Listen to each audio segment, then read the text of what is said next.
អូខេ ហ្នឹងហើយសួស្តីបងប្អូនថ្ងៃនេះចង់មកអួតអីវ៉ាន់ Moped របស់ខ្ញុំបន្តិចទៅម្ដងទេគាត់យក5 Moped ហើយសម្រាប់5 Moped និយាយទៅ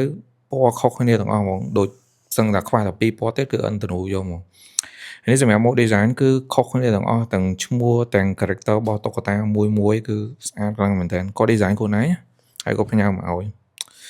ស្អាតមែនទែននិយាយទៅ design colorful ហ្មងហើយ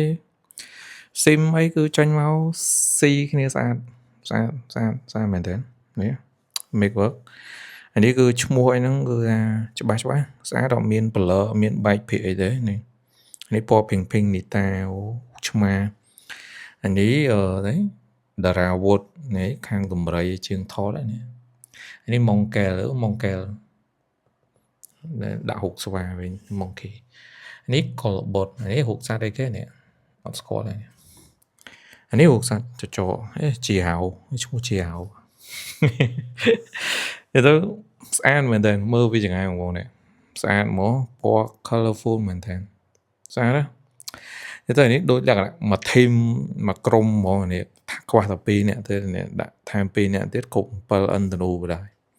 ស្អាតមែនតើហើយចង់បងប្អូនតើការកម្ពុជាអាចទៅតាម Telegram មកផ្ញើបើមាន artwork ស្រាប់បងផ្ញើ artwork មកគឺយើងអាច